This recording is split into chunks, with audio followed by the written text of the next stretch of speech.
Assalamualaikum warahmatullahi wabarakatuh. Selamat siang teman-teman semuanya. Eh, Terkait dengan ada istilah yang namanya aloimunisasi. Apa itu aloimunisasi? Jadi prinsipnya adalah aloimunisasi itu adalah proses respon tubuh seseorang oleh karena adanya pacuan atau paparan misalnya transfusi, maka orang ini akan membuat respon dengan cara membentuk suatu antibodi. Antibodi kan semacam zat kekebalan ya, dan itu namanya juga aloimunisasi, jadi antibodi terhadap antigen asing, artinya antigen yang dia tidak miliki. Jadi apa? Jadi antigen yang didapatkan dari proses transfusi. Kan kalau proses transfusi itu kan memberikan darah dari donor kepada seseorang pasien.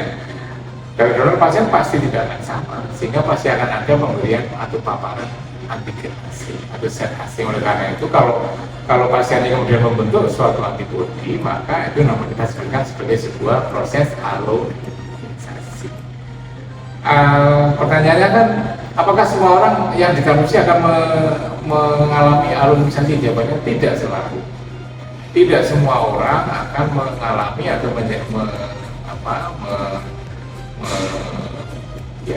memproduksi antibodi untuk kasus transfusi.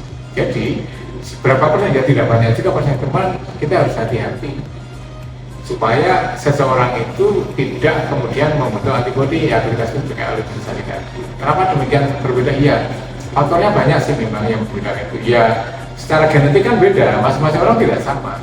Meskipun dua orang yang berbeda, misalnya transfusinya golongan darahnya sama, dari donor yang sama, satunya mungkin mengalami aloimunisasi, satunya mungkin tidak, karena memang secara genetik pun tidak sama. Di samping itu juga jumlah golongan darah yang dimasukkan. Di samping itu juga kecocokannya. Kan masing-masing individu tidak sama, sehingga semakin itu tidak cocok, semakin banyak antigen yang berbeda antara donor yang ditransfusikan, darah donor yang ditransfusikan dan pasiennya, maka kemungkinan adanya proses aloimunisasi menjadi lebih tinggi. Kemudian juga frekuensi. Seberapa kali itu ditransfusikan akan beda juga, maksudnya begini. Makanya kita sering mendapatkan aloimunisasi itu terjadi pada pasien-pasien yang multiple atau regular transfusion.